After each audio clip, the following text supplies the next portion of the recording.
Hello, I'm Mami Hara, General Manager of Seattle Public Utilities. On behalf of SPU, I'd like to welcome all of you to this Juneteenth event. In addition to being a joyful celebration, Juneteenth is a reminder to all of us of our commitment to the work that remains to be done to advance justice and racial equity in our communities and across the nation. The City of Seattle has pledged its commitment to addressing systemic inequity in the workplace by breaking down systemic barriers and making policies that promote equity, justice, and inclusion.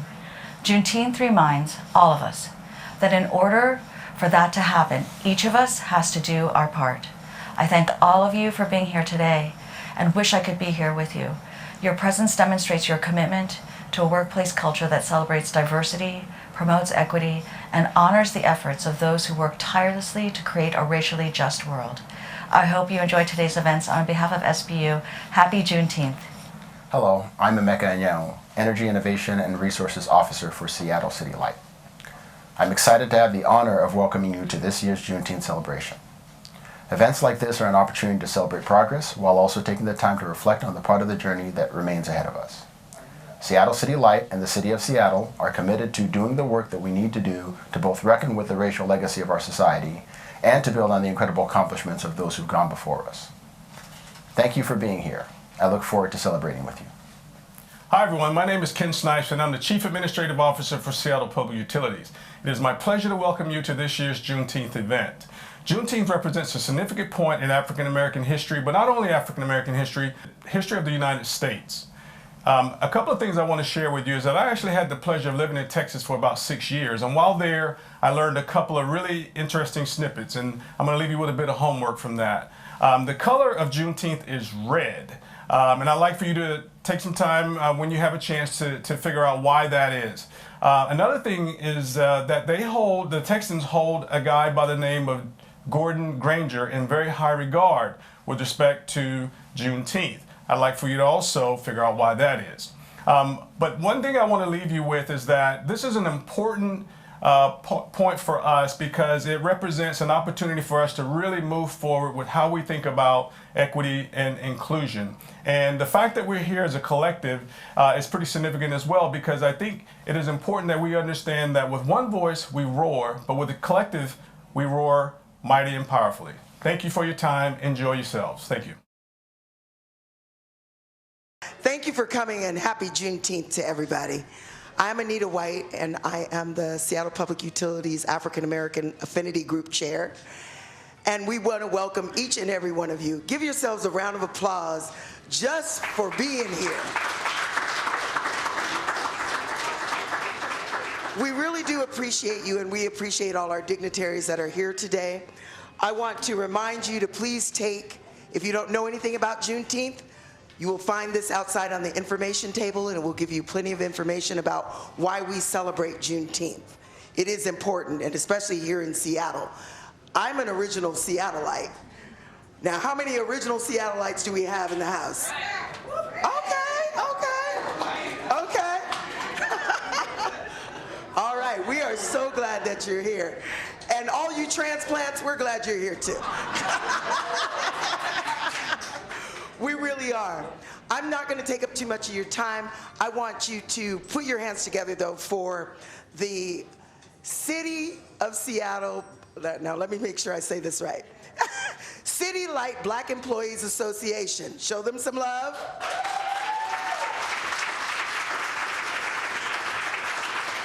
The Seattle Department of Transportation Black Operations Caucus. Show them some love. We want you to show love to Blacks in Government, BIG, the Southeast chapter.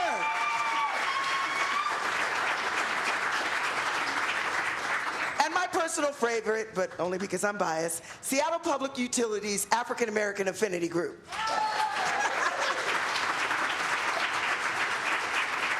We make up the city black,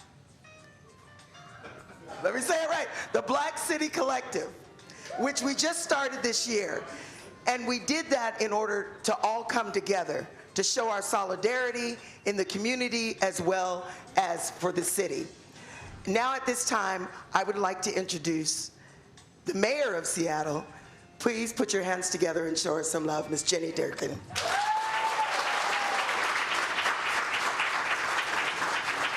Thank you so much, Anita, and thanks for having me to this Juneteenth celebration. There's also walked in the room was Councilmember Harrell. Stand up for a second. We asked, there we go.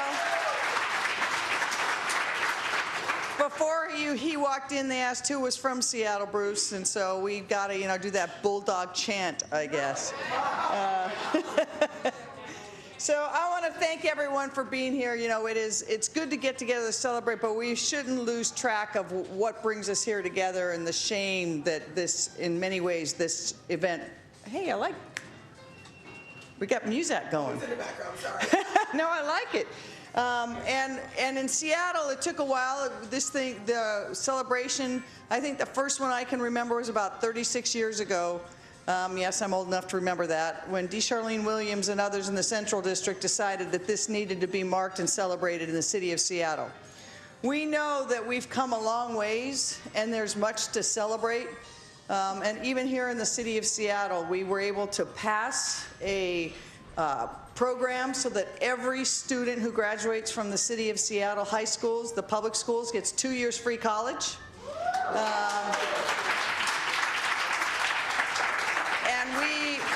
I think the incoming cohort class is over 600 kids.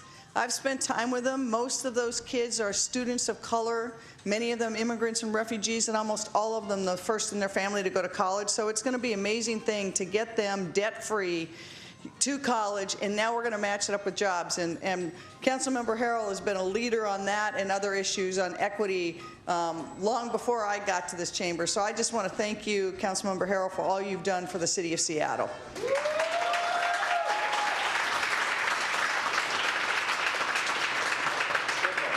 Oh, I didn't see Councilmember Pacheco's here too. Can you stand up? Our newest member. Who got here, the circuitous started knocking on doors, running for the office. There became a vacancy, and he thought, I can serve now. He was chosen. He's been a great voice to have on the second floor. Thank you for being here, Council Member. We also know we've got a lot of work to do. Seattle, particularly for those people who raised their hands and said they're from here, this city has changed so fast. I am the first elected mayor of the city of, but with this growth, we have seen increased displacement and gentrification. The Central District, that used to be majority African American, now is in single digits. We have seen it harder and harder for people to keep a toehold here in Seattle, and we know we've got to do more on affordability. And so as mayor, we're looking at all anti-displacement efforts we can. We're very proud to partner with Africatown to build some new developments right there in the heart of the Central District. We also know that we've got to improve and continue to improve the relationship between communities of color and our police department. And Chief Best was going to be here. She got stuck on an airplane. She apologizes for not being here because she was really looking forward to being here. But I can tell you she is working tirelessly to make sure that she continues to build on the relationship between the Seattle Police Department and community. We know nationally things are hard right now. But there's some glimmers of hope. Yesterday, for the first time ever, the House actually held hearings on the reparation bill. It's historic. Absolutely historic. And they had a full-day forum on it. I was able to watch some of it last night. I had some friends who were there.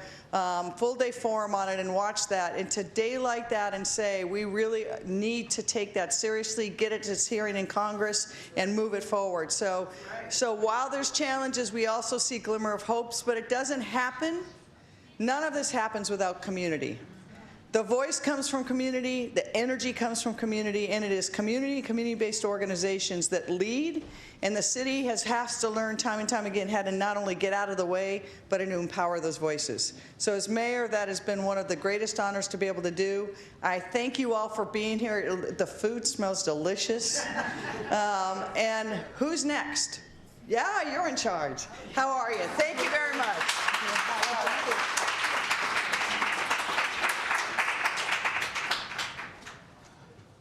Hi, I'm Cheryl Jones. Okay. Hi, I'm Cheryl Jones. Most people call me CJ. I'm an employee of SPU. and I'm also the scheduler and assistant treasurer for African American Affinity Group and a member of BCC, the Black City Collective. And I'm here to introduce Mr. Lawrence Bigham. Lawrence started his career at Seattle City Light in 1981 as a student engineer while attending the University of Washington. Apart from a 9-year hiatus working at AT&T and Microsoft, Lawrence has spent the majority of his working life with City Light. Lawrence is currently a member of the project control team in the asset management and large project division at City Light. Lawrence Bigham is a native Seattleite, married, father of one, and godfather to many. He serves as the president of the City Light Black Employees Association and is a member of Phi Beta Sigma fraternity. Let's all raise our cups to Lawrence Bigham. Thank you, CJ. I don't know why I deserve that introduction, but thank you all for coming here on behalf of the City Light Black Employees Association and the rest of the Black Collective. Thank you very much for supporting. We appreciate you being here. And I was just going to give you a little history on why we celebrate Juneteenth, or what Juneteenth is all about. And first of all, I'm going to read this because I'll get nervous. It was on June 19th, 1865, that the Union soldiers, led by Major General Gordon Granger, landed at Galveston, Texas, with the news that the war had ended and the enslaved were now free. Now note, this was 2.5 years after the 1863 Emancipation Proclamation. But because Texas was one of the most remote of the slave states, because they were mostly in the South and in the East, Texas was not really a battleground state. So therefore, it took longer for Union soldiers to get to General Lee's troops and force their surrender, and subsequently read to the people of Texas General Order Number 3, which began, "The people of Texas are informed that in accordance with a proclamation from the Executive of the United States, all slaves are free. This involves an absolute equality of rights and rights of property between former masters and slaves, and the connection heretofore existing between them becomes that between employer and free laborer." So you can imagine people lost their minds when they heard that. There was dancing in the streets and lots of celebrations that came out as a result of that. And that's the tradition that we continue today. Back in Texas, of course, they would celebrate with rodeos, fishing, barbecue, and baseball, and things that are uniquely Texas. But Juneteenth is also almost always focused on education and self-improvement. And so guest speakers are brought in, elders are called upon to recount the events of the past. And that's kind of the basis of our theme and our celebration today. And certain foods became popular and synonymous with Juneteenth celebration, such as strawberry soda pop, better known as red soda water.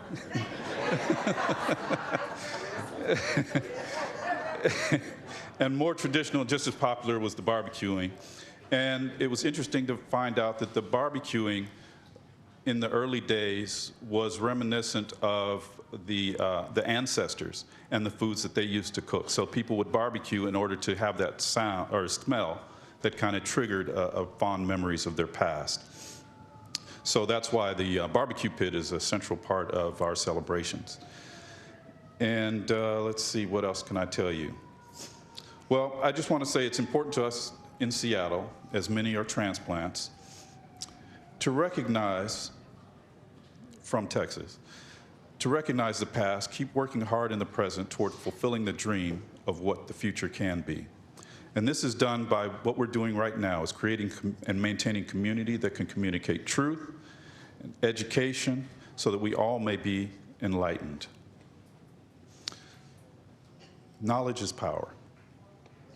Welcome to the Black Collective 2019 celebration.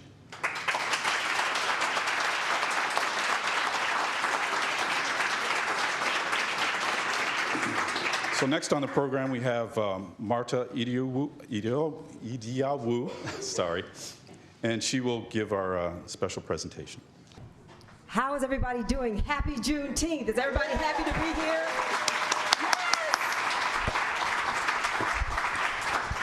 Yes. Well, I am so pleased and honored to be here because I have known Councilmember Bruce Harrell for a number of years and worked with him on a number of issues and stuff when it's dealing with the commissions. Oh, yeah. Feedback from another mic that was on. Yes, so worked with him for a long time, and I just want to read about some of the milestones, some of the things that he helped do and was a part of, and how much he has done for our city, and just wanted to kind of give you a little bit of flavor of that, and then we'll do an additional presentation after that. So bear with me for just a couple minutes. It's this long, it's not long. Councilmember President Bruce Harrell serves as the chair of the Governance, Equity, and Technology Committee and vice chair of the Human Services, Equitable Development, and Renter Rights Committee. Every policy decision he makes is through the city's Race and Social Justice Initiative, the RSJI, that he enacted in 2009.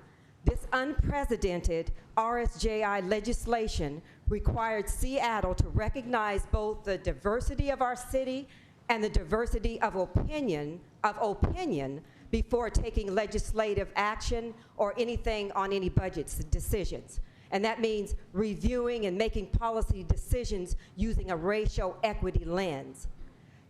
Council President drafted and passed the Job Assistance Bill. The Job Assistance Bill prohibits employers from asking first about an applicant's criminal background during the initial job interview process. Today, this is known as banning the box. Yes. He drafted and passed. He drafted and passed new bias-free policing legislation and co-sponsored the city's first Indigenous Peoples Day resolution.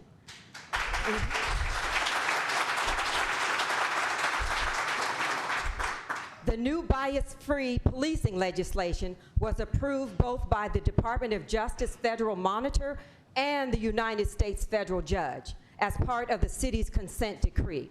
The new legislation is now a permanent part of the Seattle Municipal Code.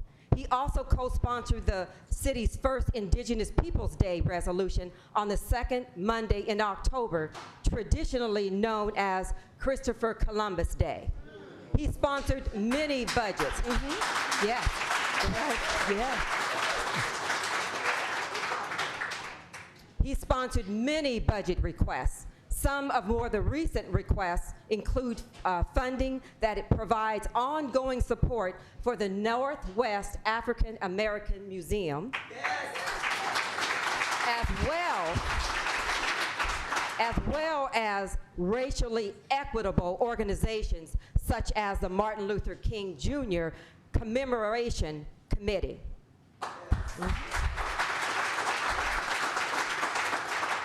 He also authored many resolutions, including a resolution which calls on the city departments to convene a prisoner and community corrections re-entry work group to coordinate with the justice system and strengthen the city's efforts to assist with re-entry.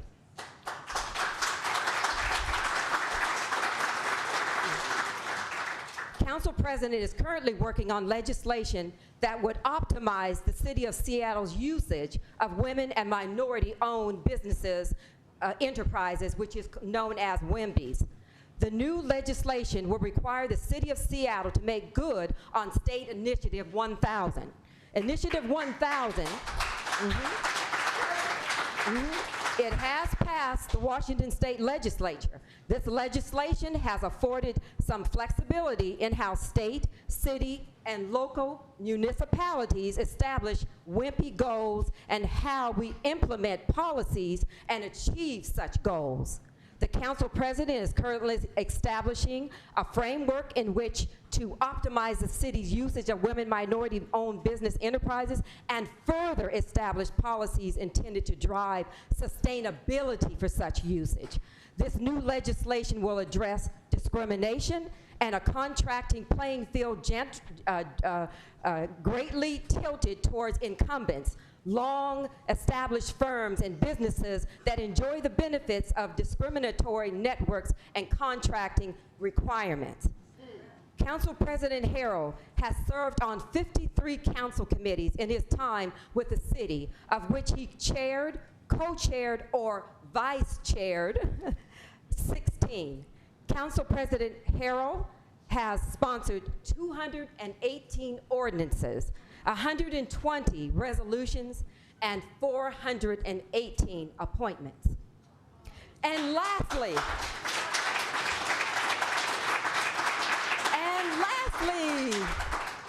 as mayor of Seattle for 5 whole days.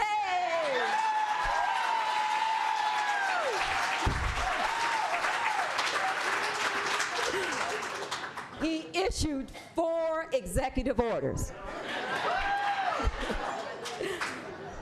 What a wonderful city career you have had, Council President Bruce Harrell.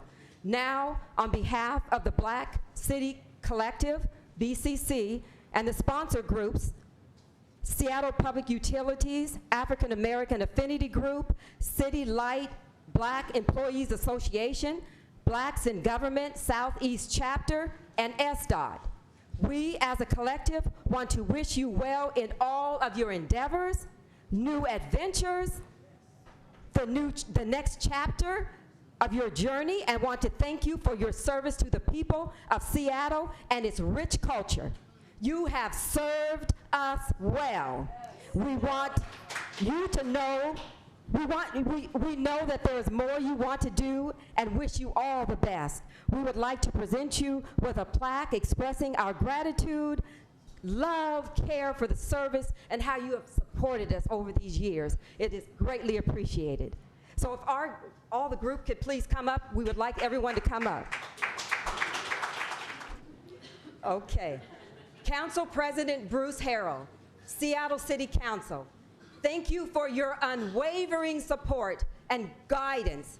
We honor you with much appreciation and gratitude. SPU AAG Group, Clibia, Big Southeast Chapter, and SDOT. Happy Juneteenth, June 20th, 2019.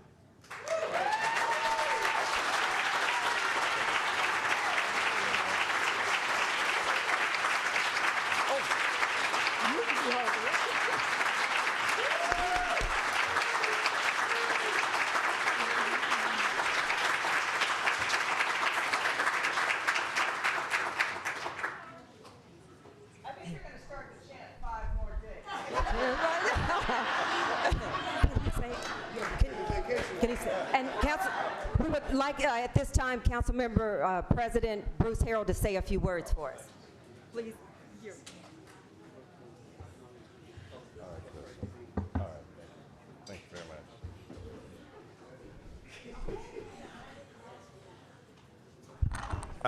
I have to be honest with you, Marta. That is one of the warmest. No, I'm good. I'm looking for a piece of paper. I don't have a space, don't worry, but I did write something down. No, I wrote it down. It's on the schedule. I just wrote down something sort of funny. And where's Anita? You're going to help me with this. So, but I'll cue you. In all seriousness, thank you so much. Many of you I grew up with, went to school with. I went to school with the mayor. Our kids went to school together. Many of you I went to high school with. I want to recognize just a few people. Councilmember Pacheco left, but one of the things I'm most proud of that wasn't mentioned is that we've had 3 vacancies since I've been on the council, and all 3 vacancies were filled by people of color. And a lot of people don't know Councilmember Pacheco's background, but he touts himself as being raised by an African-American father. And he has a quite fascinating background. Of course, we had an African-American woman and a Japanese man, but we've tried to make sure that we pulled from underrepresented groups in this history, and you're following races now, and we'll see the way the cards fall, but I'm very proud of that. It's not, I can't pat myself on the back. It's been your support, writing us letters, the council recognizing that. I want to recognize 2 people. That's my chief of staff, Jennifer Samuels, right here. Stand up, Jenny.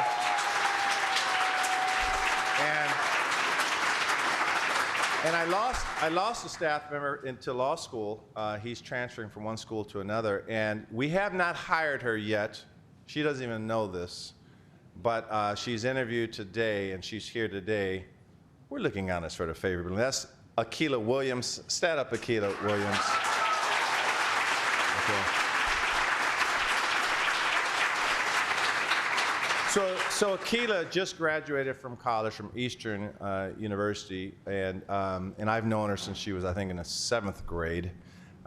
She's family, and I learned one thing in my political career, and that is if you want something done, you got to rely on the sisters.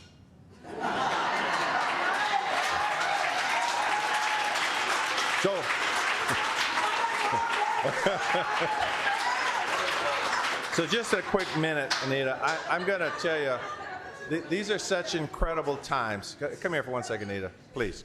Yes. I'm going to sing 4 verses, but I know who can really sing. And it's going to be my closing. Are we actually recording this? Yes. Oh,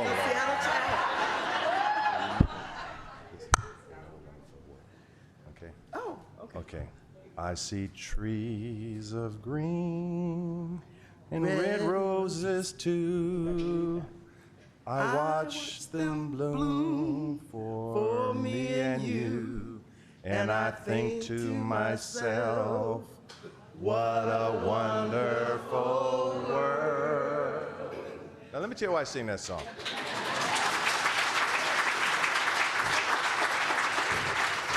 I sing that song because that song was written in 1967 specifically for Louis Armstrong. And as many of you, and some of you got gray hair like me, many of you remember in 1967, these were probably some of the craziest times in our country, right? We were in a bloodbath in Vietnam, the Middle East with Syria and Afghanistan and other areas where Israel were just, it was unprecedented pain in the Middle East. The civil rights era was at an unprecedented high. There was a uprising in Detroit in 1967. The whole civil rights era was coming to fruition, and we didn't know where we were going to head as a country. Those are crazy times. Nixon was getting impeached then. Okay, so we had so much mistrust in government. 1967. So I thought you thought I was describing the day, right? So, but that's the point, that human nature doesn't change.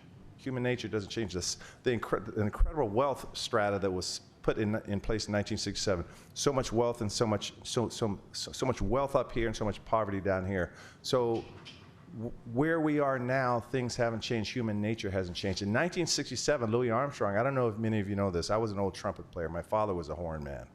And he was actually born in New Orleans, incredibly poor. I mean, poorer than poor. He was dropped out of school when he's 11 years old, and since like a military camp. And then when he came back, he was sent to live with his father, and his father rejected him because he had started another family.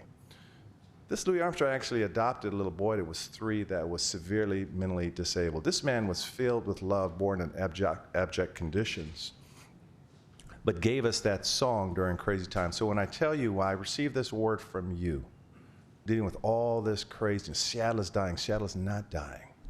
These times are as crazy as they have ever been, but it's through the joy that I see in you. My father was one of you sitting here as a Black City employee. My father was you. We may not live to see whether we beat climate change. We may not live to see whether we beat racism, but we're saved by hope and love. We're saved by that. That's what keeps us going. So when I received this,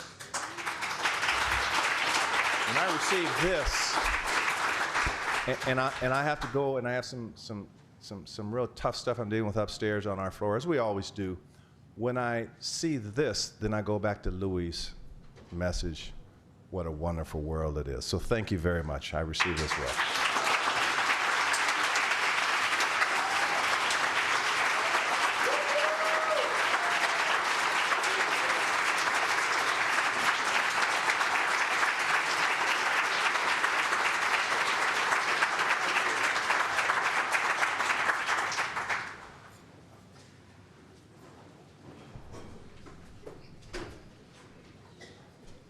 I do need my glasses. So it's my honor to bring up our next guest, our keynote speaker, Mr. Eddie Rye, Jr. And I will read a bit of a bio as well. Eddie Rye was born in Shreveport, Louisiana, and the Rye family migrated to Seattle, Washington in 1952. Eddie attended T.T. Minor Elementary School and Edmund S. Meany Junior High School. graduating from Garfield High in 1959. Eddie is married to Andrea, and they have 2 children, one of which, daughter Angela, can be seen on CNN and MSNBC as a political commentator on the nightly talk shows. Eddie is an activist, humanitarian, motivator, and effective communicator who remains a humble man, but his loyalty, vision, and ability to work with people is a much needed asset for work in the greater communities of Central Seattle, specifically, and the state of Washington in general. Eddie Rye Jr. has directly contributed to the success of numerous community projects with his expertise as a consultant, volunteer, donor, and advocate, and the following bio speaks to his many projects to ensure that women and people of color receive equity in jobs and contracts for qualified people of Seattle, Washington, and the state of Washington. Here are some of the many talents and skills and activism demonstrated by Mr. Rye on a myriad of community projects and services. He served in the Washington National Guard from 1960 to 63, including as a member of the Honor Guard for President Kennedy at a 62 event at the Olympic Hotel. He was deployed at the Boeing Company from 1964 to 1969 in production control and a personnel interviewer. He is a host, or has been a host on Action Inner City on Como TV from 69 to 73, a program in conjunction with Oscar Productions that exposed Central Area residents to opportunities behind the camera and was funded by the Seattle Model Cities program. He's been a radio host on KYAC Radio during various stints from 1970 to 1981. The idea of naming a street for Martin Luther King Jr. originated on KYAC during an interview with the Reverend Jesse Jackson in November 1980. He served as the director of the Educational Talent Search Program from 1969 to 1973, and that's an agency of the Central Area Motivation Program. He's been the executive director of the Central Area Motivation Program from 1973 to 1978. He's chaired the Central Seattle Community Council Federation on Housing from 1972 to 1976, and released the first report on redlining in the Central Area in 1973.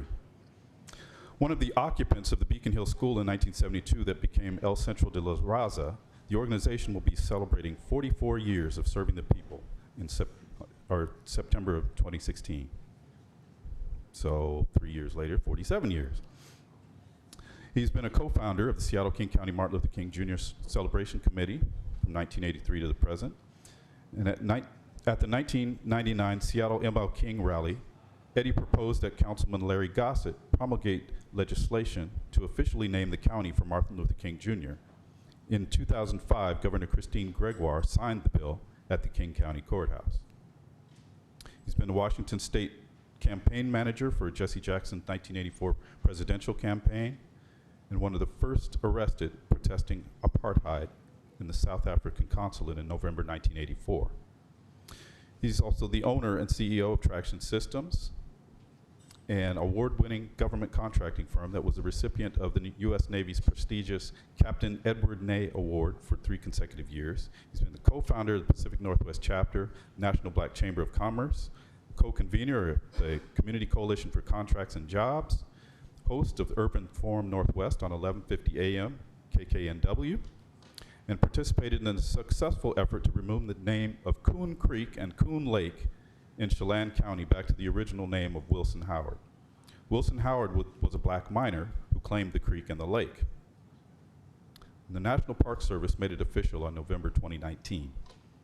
He also participated in the support of State Representative Hans Dunshee and Senator Rob Hasagawa to remove the name of Jefferson Davis off of Highway 99 to that of American Civil War veteran William P. Stewart by the Washington State Transportation Commission.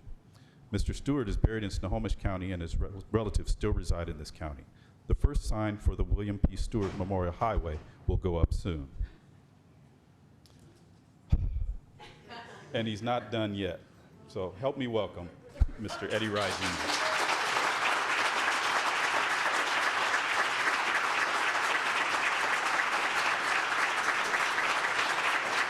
Thank you very much. Well, you left me 5 minutes to speak. But anyway, since Councilman Harrell was introduced and was received recognition that was long overdue, I want to say back in the early 70s, we had Seattle Model Cities program, and my boss Dr. Rosalind Woodhouse appointed me to represent CAMP on the Model Cities Advisory Board. And during the last years of the program, it was a community-based thing. We had task force for healthcare education, and the people voted, and the Model Cities money came to those different organizations. Well, the very last year of the program, they were going to take all the money that we had voted on in the community and move it downtown. But fortunately, a lady by the name of Rose Harrell and a guy by the name of Clayton Harrell worked with Model Cities. And they made sure that we had the information to create a people's proposal. And when we went down to the city of Seattle, we had people getting up saying, well, the administrators of Model Cities took us down to the Heritage House and bought us some drinks and some dinner, so we would vote for them, but we like the people's proposal. So the thing about this is all the time I was getting this information from Rose and Clayton Harrell, they were blaming a guy named Joe White. He's Eddie's drinking buddy. So anyway, I just had to share. I never shared that with Bruce before, but those are how we worked together back in the day. The redlining report from the Central Seattle Community Council Federation was mentioned. We knew from that report the lending institutions had made 8 of them had made one loan or less than the CD. They were even turning white people down because the plan was to have high-rise and condos from waterfront to waterfront, from the Sound to the lake. And if you drive where we used to live, you'll see that occurring right now. Fast forward to a lot of other things. There was a meeting yesterday with the governor. There was talk about equity and inclusion. And in the meeting with the governor yesterday, we had to let people know, his department heads know, you have been running this program for 40 years. You give the large white-owned firm the contract, and then the minorities and the women bid to the big guy. And you know, after 40 years, I can't count 3 successful black construction companies. So I told the governor's staff, we have to change our method of operation because it's not benefiting us. So some things we have to change. And change comes from inside, and I'm talking to you about this because you need to look at that real closely. Councilman Harrell is taking the lead. Now it's up to people inside because us on the outside don't have all the information. But if you advocate, because you could be creating a job or opportunity for yourself. That's the other thing. I-1000 was mentioned. After 20 years of I-200, we saw 70% of the African-American businesses go out of business, and the 30% was left. Half of those successful owners passed away. So we're encouraging everybody right now, if you want to do any kind of business, whether you work for the city or whomever, if you have expertise to create your own business, get certified right now. That's going to be real important. The other item I want to touch on is the whole issue of reparations. Now, not Strom Thurmond, he's still on my mind. That's that biggest, but anyway, you know, for Mitch McConnell to say, we had a black president, therefore we don't need reparations. Now, first of all, you got to remember, we're talking about African descendants of United States enslaved. Barack Obama is not an African descendant of United States enslaved. Okay, so you can't say he represents all of us because he didn't come from us. Now, I love the brother. I thought he had a very level head. He's very articulate. He took care of business. The same thing with Kamala Harris. She is not a descendant of United States slave. Her father's from Jamaica, and her mother was from India. So what I've been pushing for the last 6 months is a federal designation for African descendants of United States enslaved. If we don't write ourselves in, nobody else will.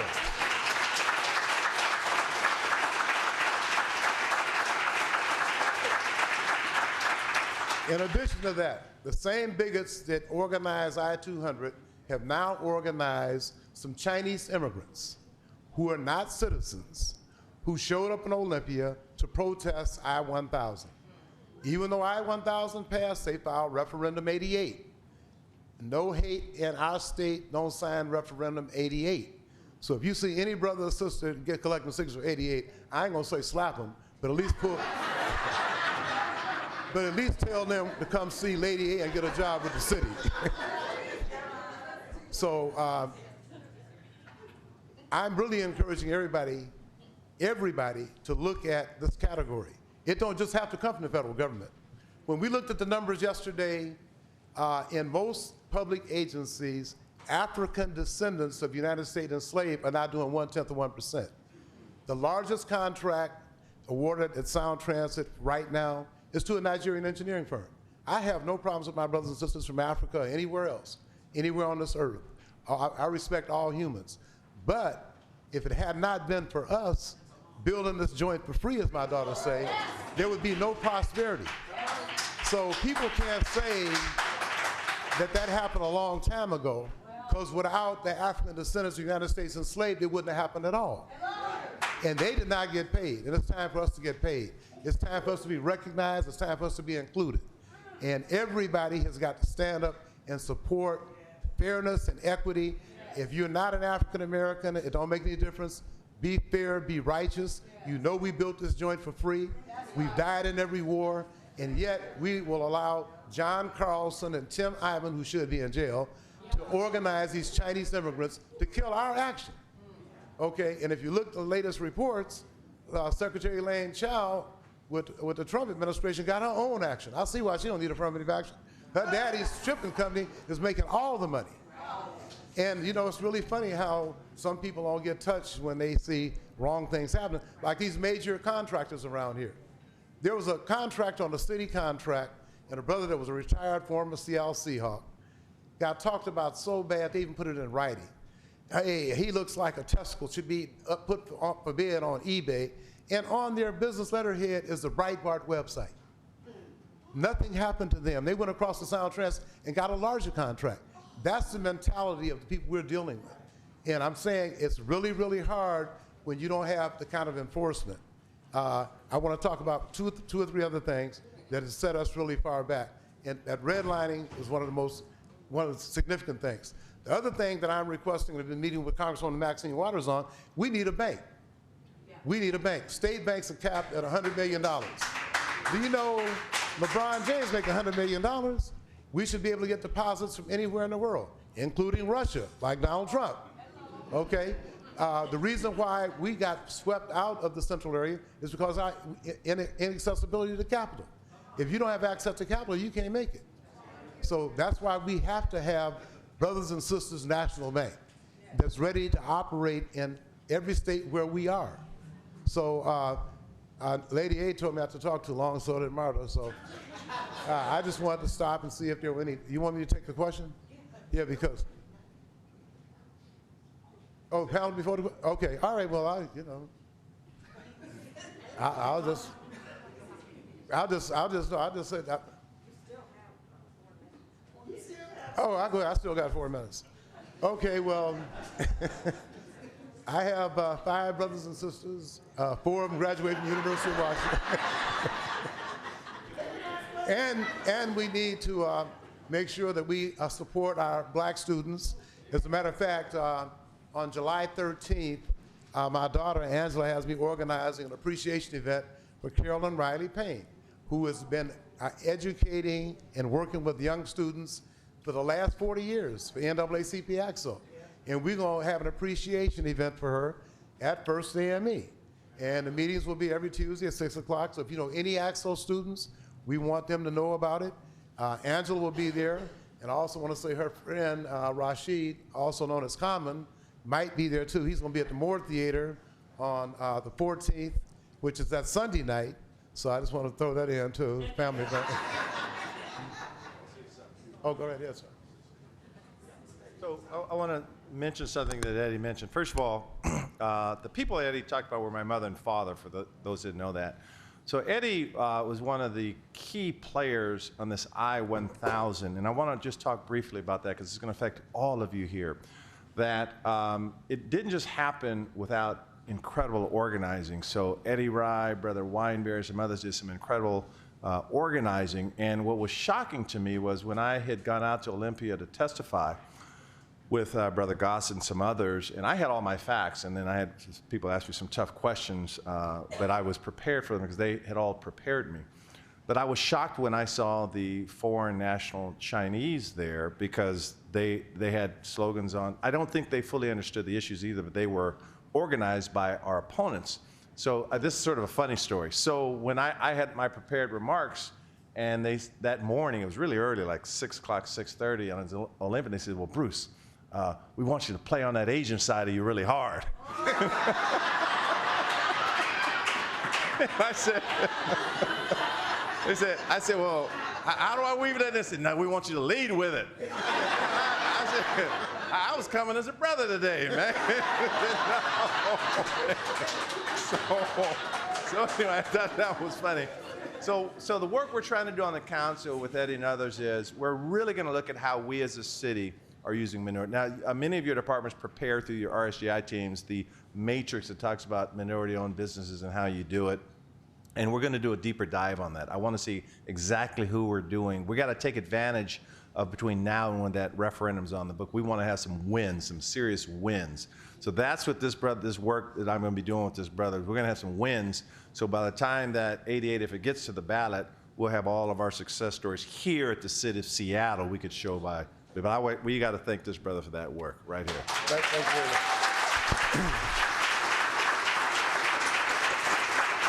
And one thing I want to add is that because of the information that Clayton and Rose Harrell gave me, $7 million was returned to the CD, to those various committees. Okay, and that's what we have to start doing again. So anyway, thank y'all very much.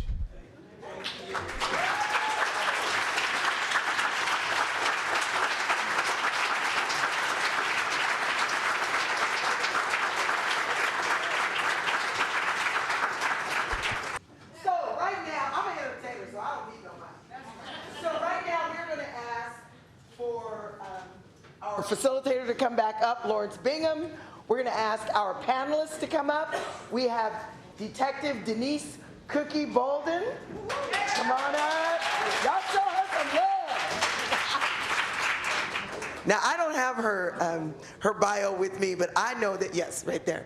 I know that I've seen her in the Seattle community for many, many years.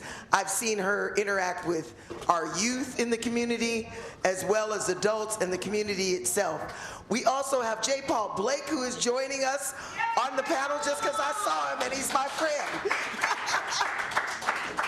We have, yep, right there. We have our youth. We have Mr. Eddie Rye, who is going to serve on the panel. You will have opportunities to ask questions. This is where y'all come in. And we have two city employees, Katoya Grant from the city of Seattle. Where is she? Oh, there she is. Show her some love, y'all.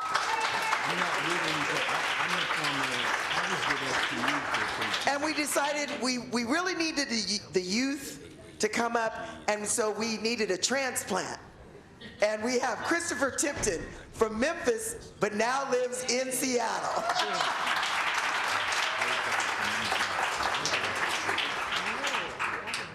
I don't know how Lawrence is going to do this. I'm going to leave it to him.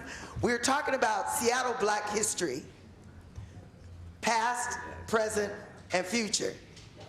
You have the past up here, you have the present, and we can all talk about the future. Am I right?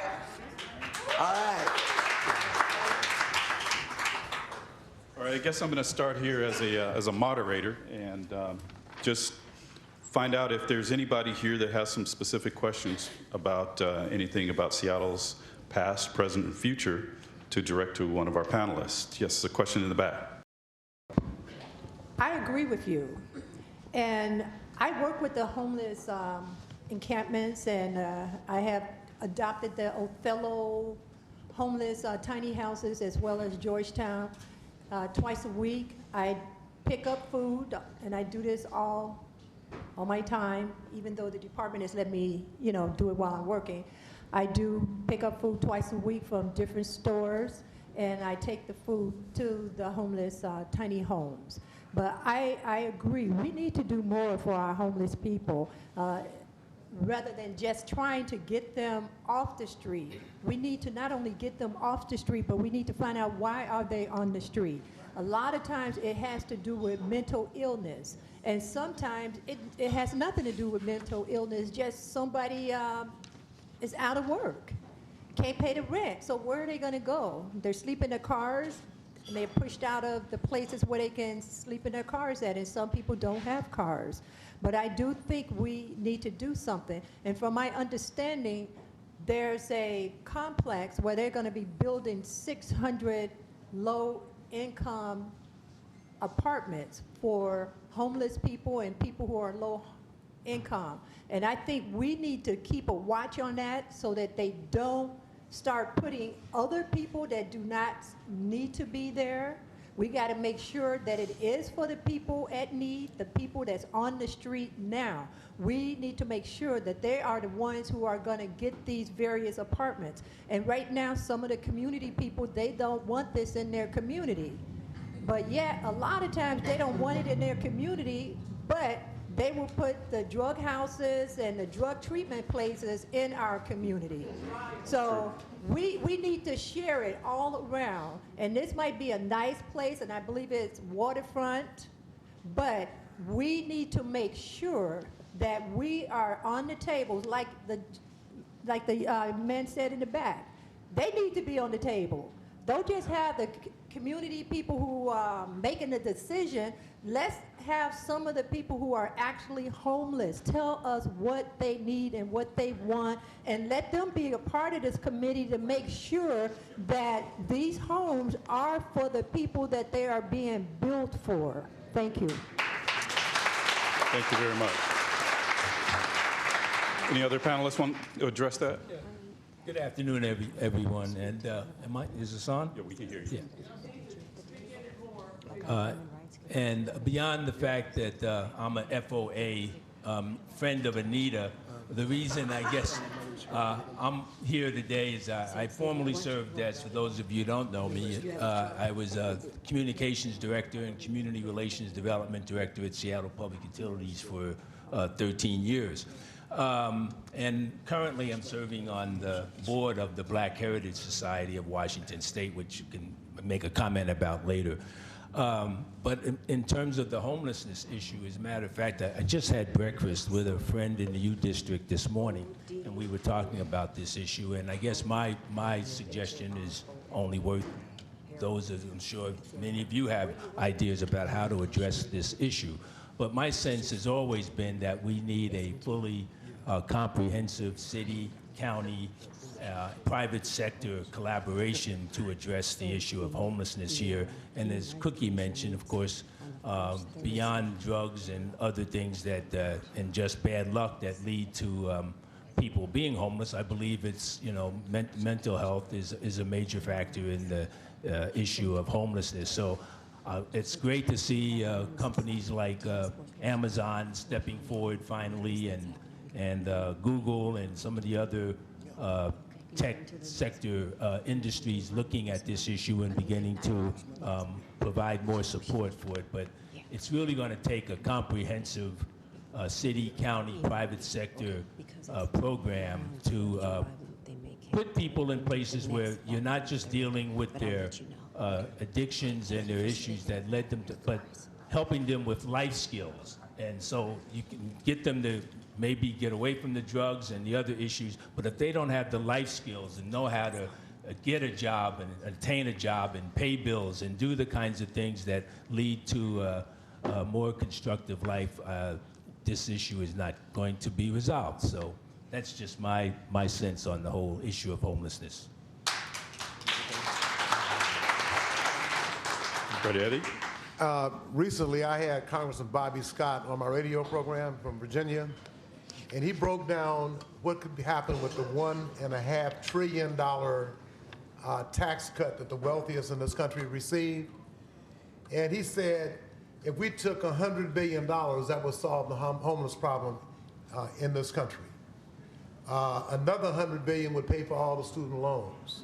Another $100 billion would build affordable housing in a whole bunch of different places. So while we can work locally, we've got to change the paradigm, the narrative at the top, because the folks that got the money already had money. And it's really unfortunate that this man can pack stadiums with Make America Great Again, and half of the people who are leaving there are going home to poverty situations, but they see the fact that they feel like they're better than other people of color, so they can accept going without and seeing other folks receive. And as long as the people, the recipients are white, some people don't care, even if they're poor and white. And so that's where we are. We really have to put some pressure on our congressional delegation about getting this done. Now, right now, The Democrats control the U.S. Congress. The Congressional Black Caucus have 21 members who are chairs of committees and major subcommittees. Congressman Scott rattled off 8 or 9 bills his committee had passed, and they're waiting for Mitch McConnell to look at. So it's a myth to say that nothing is happening in Congress because these investigations are going on. The investigations should be going on because we know some damn crooks. There's no two ways about it.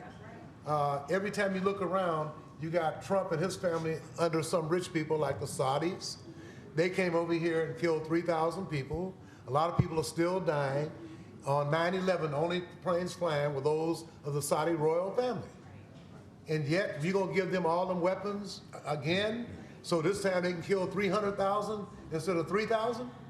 15 of the 19 hijackers were Saudis, and there was no reprisal. It already almost reminded me of what I heard last week. A young white guy took a police officer's gun and shot him. Now he's on probation.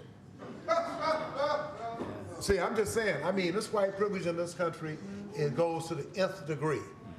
There's always excuses. The young guy that went in to Mother Emanuel Church and killed 9 worshipers. When the cops got him, they didn't kill him. They took him by Burger King on the way to jail. Come on. How many times have you seen whites be involved with mass murders and they get tracked down and arrested without being killed? Now, can you imagine what would happen to a brother and sister if they took the cop's gun? Not even shoot him, just take the gun. They're dead on the spot. They shot the cop, they'd be right now on death row if they wasn't dead already. So we really have to look at all these issues because white privilege is here, and you can't refute it. And I hope that more progressive-minded white folks like the Bernie Sanders type and Beto O'Rourke and other people really keep this on the front burner because it needs to be. Because we can solve these problems. I agree with my brother here. We can do a lot of things locally. But all the money is in D.C. And the only people participating, Donald Trump and his family. Thank you. Thank you very much. All right. We got one more. Okay. Sorry. I think there was also another portion of that question, which was representation and actually having someone that looks like you represent you. I think me, as growing up in Seattle, Skyway area specifically, and also working in the homeless area in the mayor's office, one of the biggest things I think, and I agree also with everyone on the panel, the biggest thing for me is being a person that wasn't in a high political position or anyone that was a dignitary or anything like that. It's just the basics. I mean, I see people that are homeless that have no voice, that have no way to actually find people to deliver their message and let people know what really is going on with them. Because while we build new housing facilities and we build new programs, they don't have accessibility to that. There's one lady I talked to that said, you know, I'm homeless, but technically I'm living with my aunt, but I have no place to go. Yet if she calls a hotline, she only has, like, they're gonna ask her, how many days have you been there? How many days you're homeless? She'll say, well, I'm living with someone. Oh, you're not homeless. Call us back in 3 days and let us know. So there's a lot of limitations. There's a lot of blind spots in a lot of the different programs we do have. So unless we actually, as a community, actually go in and actually, you know, money is important, but we actually have to go and have that one-on-one interaction to really know deeply what's going on, because some of the things are rooted. There's actually just as many adults who are homeless as there are children that are homeless. And those ones are overlooked because everything is, as we're talking about past, you know, present, and future, all of that is trickling down.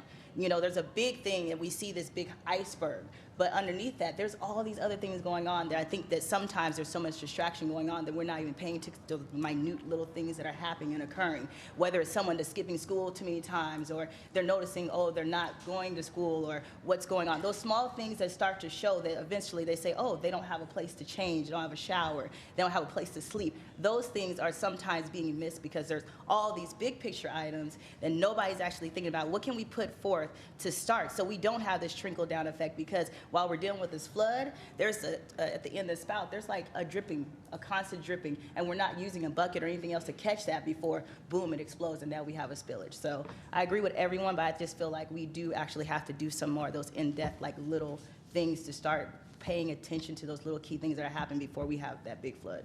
Are you over the city's homeless program? No, I'm not. I think she should be on the city's homeless program. All right. Very good thoughts. Chris?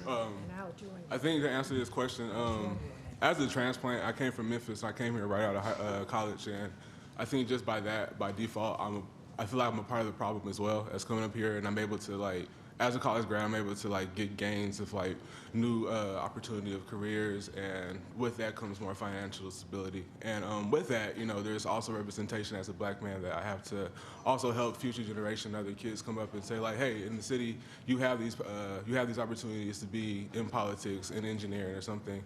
And to answer your question, to have a seat at the table, I think all, especially people of color, just like me, who are in these positions, to bring up other people to make sure, like, hey, collectively we're not going to change unless we're at the table in these positions. And I think that's the number one thing. And like Katoya said, I think that when it comes to homelessness, Katoya said it best. I think we've dehumanized the homelessness when it comes to, like, seeing them on the street, and we don't know what's wrong with them. I mean, we can spend all this money saying that they need housing, but if they need job skills or, like, classes or something, then we're potentially helping them to grow into something more, as opposed to just saying housing is a problem when it's probably not.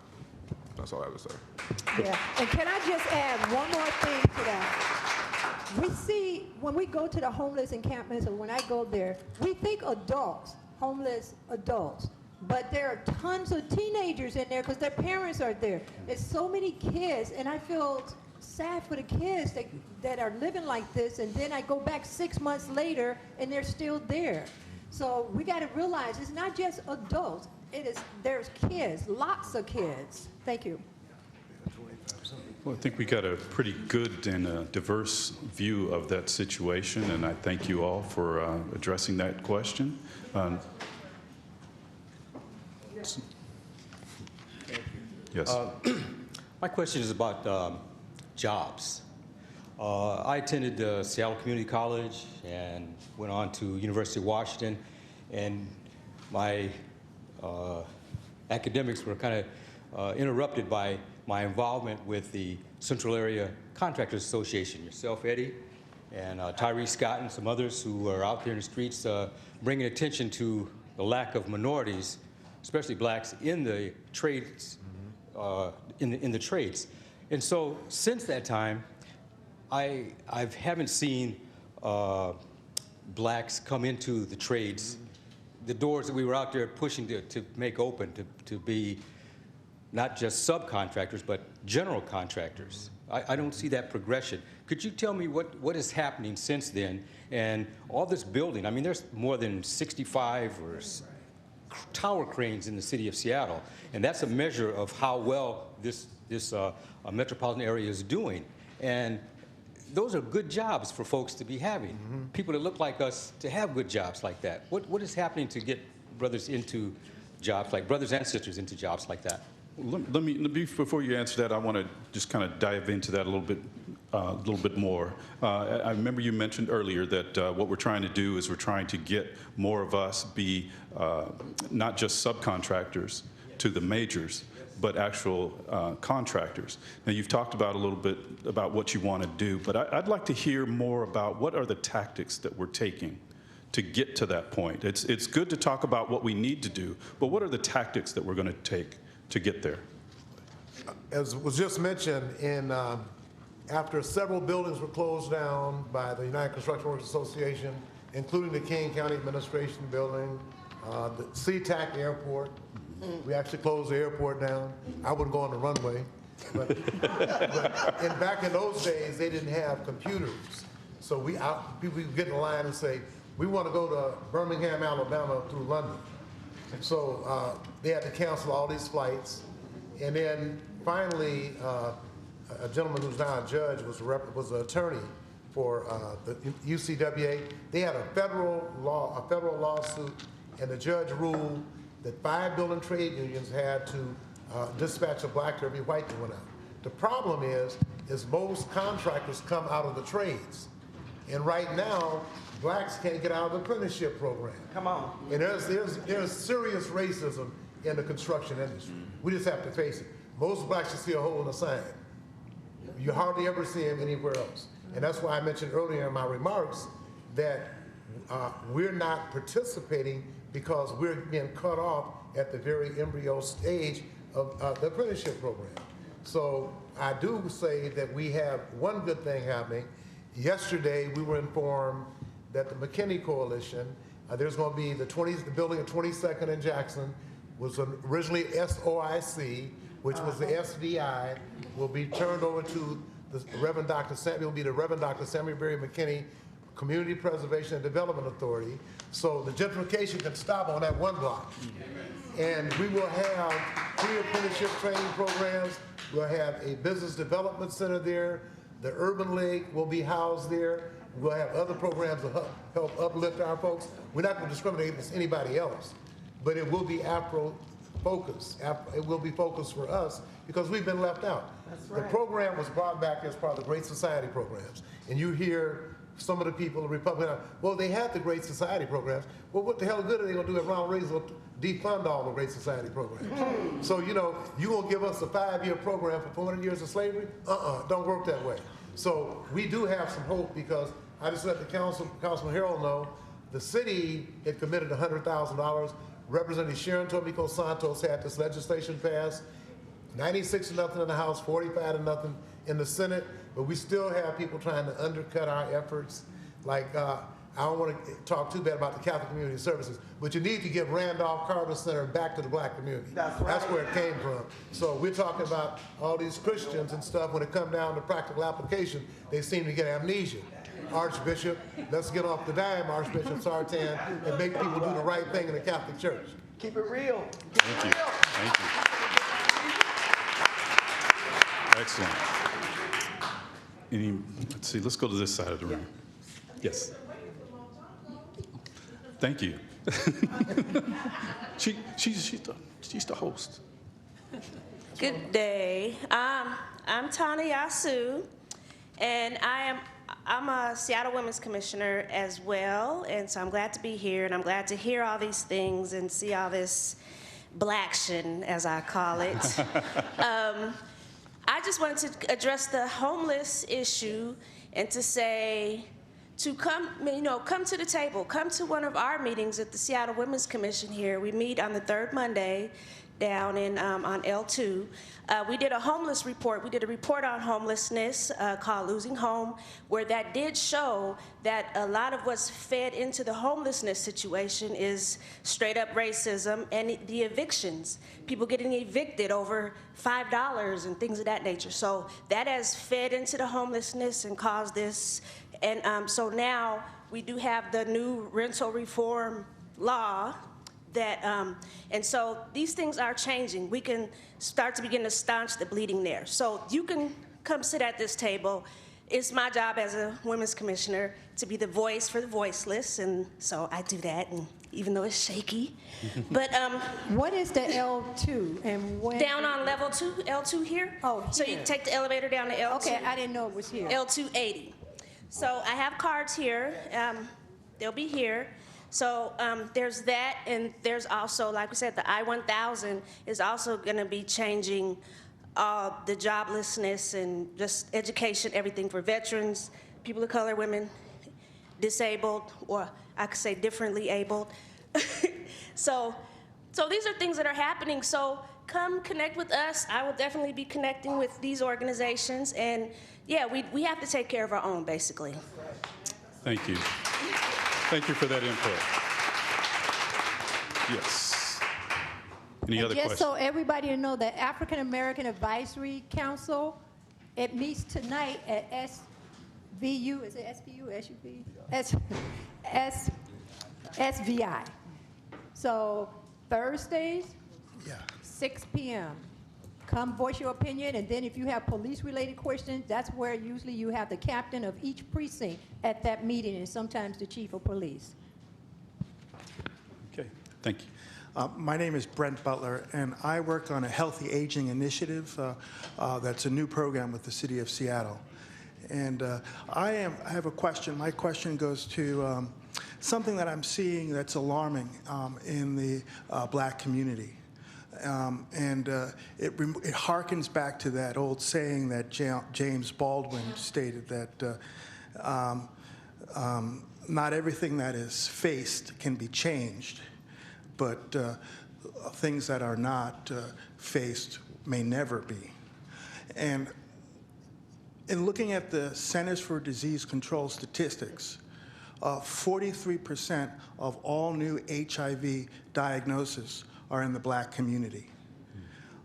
My question to you is, what are we doing, what is occurring in our community to combat that? Thank you. Anybody want to take that? Just safe sex. So putting the onus back on the people, the user. Well, I guess I can say from like my perspective as being, I guess, considered, we're supposed to be part of the youth part of the program. From my perspective, growing up, I went to Renton High School, and it was, you know, something that was instilled in us the whole time as far as the all programs they had, as far as, you know, same sex and all those things like that. I think that there should be definitely always continues to be more awareness of it. Yet, you know, it does grow, and you have to look at, there's also breaking down statistics and the age in which it's, you know, the statistics are reaching as far as people developing HIV and then AIDS. So looking back at that, but I believe that right now we're trying to do more, but I don't think that it, you know, in a situation like that, it's just rapidly growing. So the only thing I feel like is right now just continuing to maintain and push the education toward, you know, safe sex and things of that nature. And of course, more, you know, Planned Parenthoods. Like, there's not a lot of places, when I was younger, there's a lot of places you can go and get free anything, protection, tests, things like that. And like nowadays, I've talked to my son, and my son's 13. They don't even know about those different places. They're not aware of those. You know, they don't talk about them in school like they used to. They don't push that part of that education, I feel like, as far as where to go if you're embarrassed or you don't want to tell your parents you want to talk to them. They don't push that information, I feel, as hard as they used to. But once again, that goes to all that money that went to all the rich folks. We take another $100 billion out of that $1.5 billion they gave to rich folks, and we could deal with those kind of issues. And there are a lot of, like this measles epidemic. There's no reason in the world, in the United States of America, why we should not have a hand on this stuff. But if you want to give people health care, you know, this is what happens. Mm-hmm. And people are going to take health care away just because a black man named Barack Obama, it was his initiative. And I mean, people are so ridiculous, and the ones that's opposing him need health care themselves. But because he's black, they'd rather not have it. That's just unfortunate, but that's America. I think it just boils down to education, as Katoya alluded to. A lot of the times we just need to talk to each other, talk to our families, talk to our children, talk to each other about practicing safe sex tactics. I think it really has got to start in schools. It really has to start in school, because a lot of times we say it's got to start at home. But a lot of, I'll say that too, but a lot of times it just don't start at home. Families don't tell their kids about that. My parents never talked to me about it. I learned it in school. Mm-hmm. But some families, it's like taboo. They just don't talk about it. But of course, if we could get educated ourselves to the point where we're not afraid to talk to our kids, and we're not afraid to think that their age is too young, it's never too young. We have got to do it, because if we don't do it, to tell you the honest truth, if we don't do it at home too, somebody else gonna do it. Somebody else gonna teach them what to do and how to do, and that's gonna be the person that you don't want them to learn from. So that goes back to education. And education at the home. I mean, I tend to agree with what sounds like most of the crowd agrees with, which is education at the home. Because if you want, to take your words, if you want somebody to teach your kids, you would want it to be yourself. You would want to be the one to tell them the way you want them told. If you don't know enough, then you go get your education. But I think that it all boils down to education. We need to talk to each other. That's one of the reasons why we have forums like this, is so that we can share with one another what the problems of the community are, and actually bring out those kinds of statistics so that we can say, this is something that we need to address. So yes. I think one of the things we in the Black community have to talk and bring to the light to is the down low thing that's happening, because if you look at the numbers, it's women that are mostly being affected, and it's a lot of the down low people.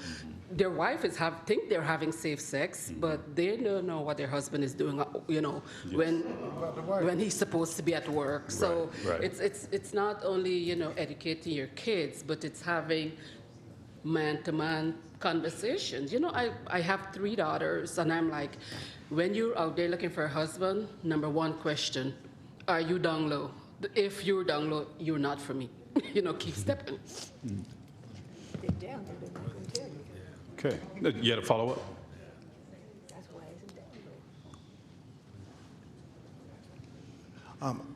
One of the things that I've been looking at is the National AIDS Commission had some very good recommendations promulgated under President Obama.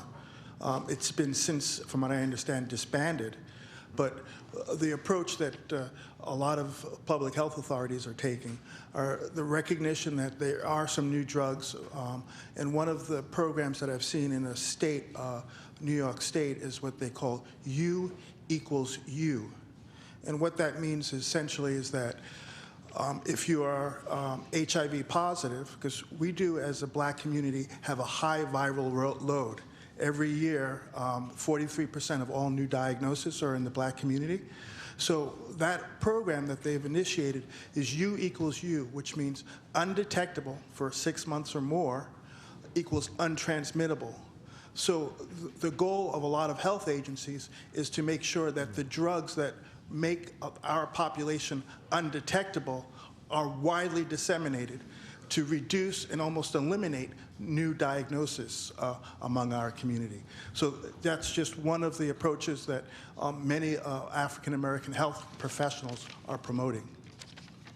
Okay, thank you. Can I say something to that? Yes. I think there's a big gap in that, and if you look, because even me as a man, a black man at that, we don't trust doctors. This full-on representation is not there when it comes to black people in general. So I think that if you're not addressing that gap of like, do I feel comfortable with this physician to tell him if I think I do have this prognosis or something, you're never going to get to that point because, we see when we come to white doctors, even police or anyone in these fields, you see them as authority and not someone as a peer, someone that you can relate to. So I think that a lot of this is coming from the fact that, it's like a little too late before we actually go to the doctor. So by the time that even happens, we're not, we're too far gone into the situation. So I think that they're right. I mean, it does start at home and all this, but also there needs to be more representation just within the medical field within itself as well. Well, we're running out of time. We did have some written in questions that I wanted to address. And this says, how can we as citizens help leaders reduce the everyday violence in our city? One at a time. It was reduced during the Great Society programs when people had opportunities to go to college, when they had jobs, even the city summer youth programs. We didn't have this kind of violence in the streets when everybody had an opportunity to go to college, to have a job, to get training. That was part of the Great Society programs that came after the civil rights struggle led by Dr. Martin Luther King Jr. and others.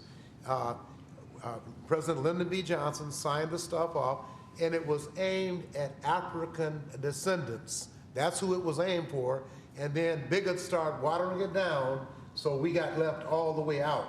It's the same thing right now with people selecting subcontractors.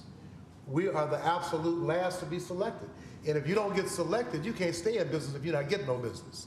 And as long as we're at those other folks' hands, we're in peril. So I want to say that one of the things we have to do is that we have got to make sure that we participate directly in terms of, and I also got a call from the city guy, John Birchie. I guess he's construction training and stuff. He wants anybody to want to talk about what the city is doing to give him a call. And I'll give you his number after we leave. Never stop selling. Anyone else want to talk about the violence issue? I would just quickly say that I truly believe if we give the people something to do other than hang out, hang on the street, and I'm going to address the youth. If we have jobs for our youth and places for them to go, if we create things such as I created the Detective Cookie's Chess Club, where I had over 280 kids participating in my chess tournament. The kids, you got to give them something. even though other people may say it will never work, you still got to go ahead on out there and produce things for them to do. Give them something to do other than hanging out on the street. Because if they don't have anywhere to go, somebody else going to get their attention and get them to come along with them to do illegal activities. So we must find things for our kids. And I was very surprised for Little League football. I thought it was free. I was told that the parents had to pay for them. No. You know, and that's why I see some of the kids not playing in those sports because their families can't afford to pay to be in those sports and to buy rent the uniform and things like that. We gotta, how much is it? It's more. So we really need to find a way for these parents to be able to get their kids in these programs without paying. Because I know hundreds of kids that want to be in it, and they have told me they can't because their parent cannot pay the fee. And that's when I found out that it was a charge to be in these summer programs for sports and after-school sports. Thank you.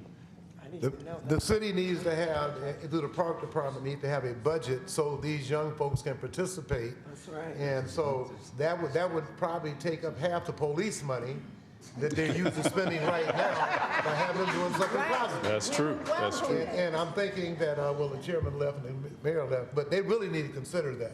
They really need to consider paying for those activities because it's going to pay off in the long run because they won't be in the juvenile or the justice system.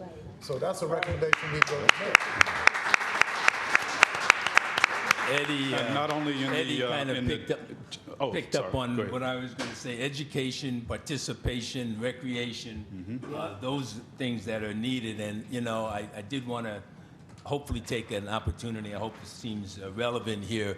I know a lot of you raised your hands when you said you were Seattle natives, and thinking about education and some of the issues of employment and unions and skills reminds me that this is, some of you would know this, again, the natives, that this is the 50th anniversary of the assassination of a gentleman called Edwin T. Pratt, who was the head of the Urban League at one time and headed other organizations in the central area trying to fight for education opportunities, housing discrimination, and school desegregation, and all that. And so those of you who don't know about Edwin T. Pratt, you might want to look him up.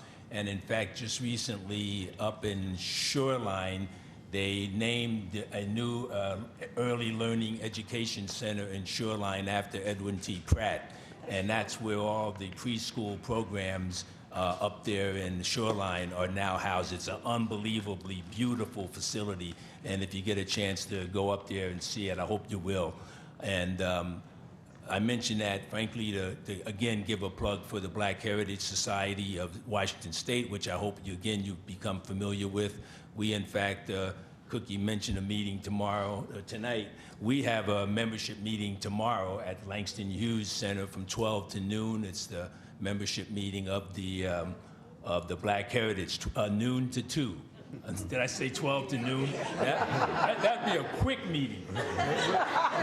We'll be a little longer than that, but we will, in fact, be talking about the Pratt, some things that are happening. In fact, there's a book being written about the whole assassination, of which, when it comes out, it's going to be quite fascinating in terms of who might have been responsible for Mr. Pratt's assassination.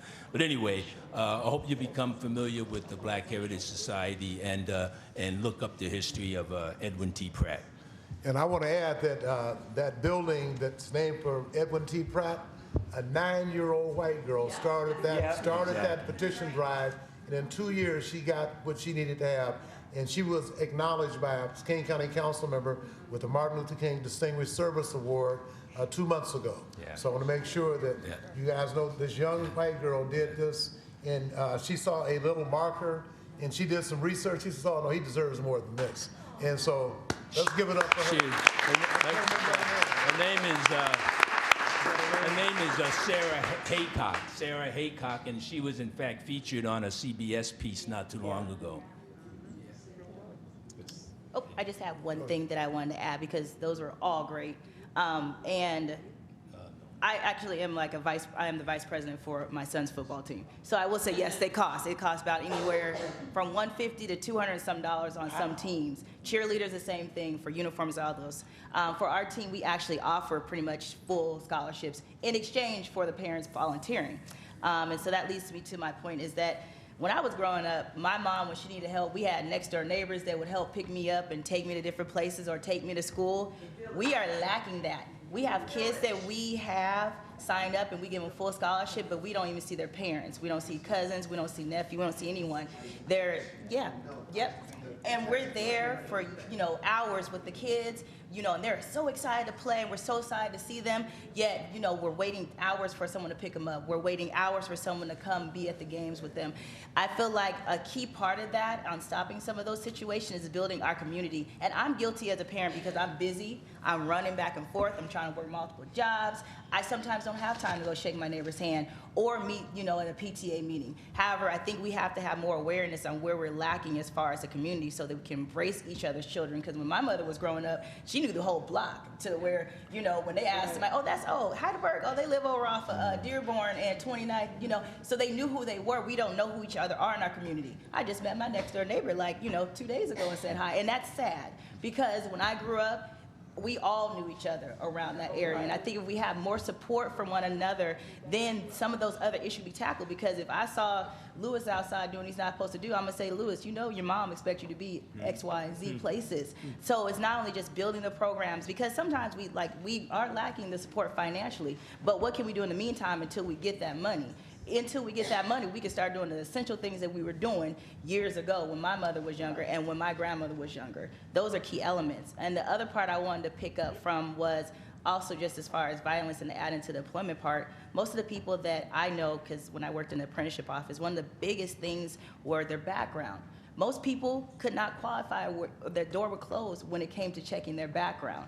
And it's like you're punished for something you did when you were 18, 17, or a juvenile. So once we figure out how to change some of that, we will see more of us, in construction sites, running construction sites, being foreman, being a crew chief, things like that, because we have other folks that are going to line colleges or other academies that are paid for by their parents for them to go and learn their skills. The skills that we're learning are at things like Women in Trade or other programs outsourced that we can get what skills we can. But again, until we get to that all the way through that door and we get stopped with, you had this or your driving record or anything like that, there's so many limitations to where we can't accept. We're pushing, but we can't get right over that. So those are some key features I would like to see in the future. Well, the other thing too is that many of the white construction workers have criminal records and a lot of things, but because they know the foreman or they know the owner of the company, they don't have that. So we cannot excuse white privilege. Okay, so I just want to make that point. The other point I want to make is that when we have a highway named for the President of the Confederacy, going from the Canadian border to the Oregon border, Washington became a state till 1889. The Civil War was over in 1865. And that Jefferson Davis mentality is in this state. They did not change the name to honor the civil rights hero, William Stewart. They didn't change the name. Rather than the Department of Transportation putting his name on it, they didn't put anything up.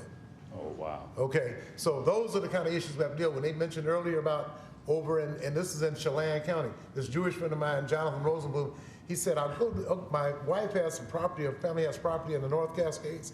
We go fishing, and here's Coon Creek, Coon Lake, and he asked one of the neighbors, I never seen any raccoons. He said, well, we're not talking about that kind of coon. Okay, so Jonathan got busy and got the National Park Service to change the name back to William Howard, to Howard Lake and Howard Creek. It took Washington State another 2 years to get it done. So, we have these kind of issues. People don't want to deal with it, but they're out there. And the same thing goes for all the job markets, the construction programs, and not getting out apprenticeship programs. And people that know people are able to just walk right in, regardless of what kind of record they have. We got time for one more comment from Chris. I think a lot of it, especially like in the inner city communities, when you think of violence, a lot of these kids come from broken homes. They're not coming home from when Like my grandfather, like he told me, like when he was growing up in Tennessee, like it was a village, just like Katoya was saying. But at the same time, he had a dad that came home with him every day after work. And a lot of these kids in these inner city communities, you know, their dads are in prison. You know, their dads are out. They're not at home with them trying to give them good representation. And when it comes to getting a job and all this, they look at other people on the streets and say, you know what, that's what I want to be, because that's the only man I have in my life. So I think that if you're not paying attention to mass incarceration, when you have people in jail where white folks are getting paid for when it comes to weed, like you're not looking at the whole thing full circle. Thank you. Well, that's about all the time we have. Thank you so much, everybody, for your comments and your questions and your participation. And I want to turn the floor over to Anita to close us out. Can we give a round of applause for our wonderful facilitator, Lawrence Bigham? We want to thank everyone who came out this afternoon. We hope you have had an incredible time, that you have enjoyed the food, enjoyed socializing amongst one another, and please give another round of applause for our amazing guests. Thank you.